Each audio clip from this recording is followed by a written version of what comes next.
រាល់វីដេអូហ្គេម White Boss ឬមួយក៏ White May គឺជាគោលដៅមួយដែលរាល់ gamer តែងតែចង់បានហើយប្រព្រឹត្តវាតែកម្លាំងលើ Steamer Achievement ណាប្រូណាច្បាស់ណាស់ White Boss វាជារឿងលំបាកជាងគេនៅក្នុងហ្គេមហ្នឹងហើយប៉ុន្តែយើងមានរបៀប White ឈ្នះ Boss ជាច្រើនទៀត Hideo Kojima គឺជាអ្នកដឹកនាំហ្គេមដែលល្បីជាងគេនៅប្រទេសជប៉ុនរបៀប White ឈ្នះ Boss ក្នុងហ្គេមគាត់គឺមានច្រើនណាស់តាំងពីចាំឲ្យ Boss ស្ងប់ឬមួយក៏ឲ្យ Boss ញ៉ាំម្ហូបផ្អូមឲ្យរៀកឡាក់ប៉ុន្តែពូកែយ៉ាងណាក៏ដោយក៏គង់តែមានថ្ងៃត្រូវ gamer outplay វិញដែរនោះគឺនៅក្នុង game Metal Gear Solid 5 The Phantom Pain ចាស់ក្នុងឆ្នាំ2015មួយក្នុងចំណោម boss ដែលដិតដាបចុងខួរខ្ញុំជាងគេនោះគឺ Quiet ដំបូងនាងគឺជាពេជ្ឈឃាតម្នាក់តែបន្ទាប់ពីត្រូវ Venom Snake យកឈ្នះបាននាងក៏ drift ឡើងសុំចូលធ្វើគ្នារបស់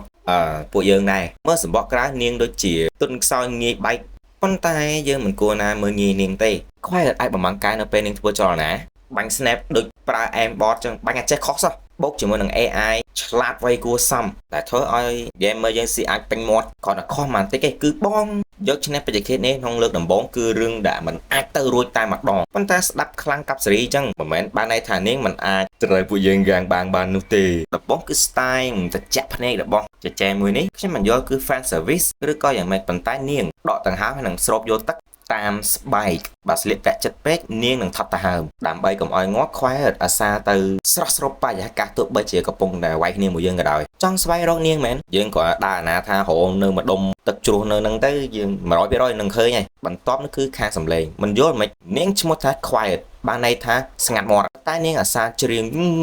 ពេញតិចពិសេសគឺកំពុងតែប្រើកាភ្លើងពាក់ការឡើងព្រឹកស្ដាប់តិចយើងនឹងដឹងថាកន្លែងនាងកំពុងពួននៅទីណាពេលនាងកំពុងតែភ្ជុំកាភ្លើង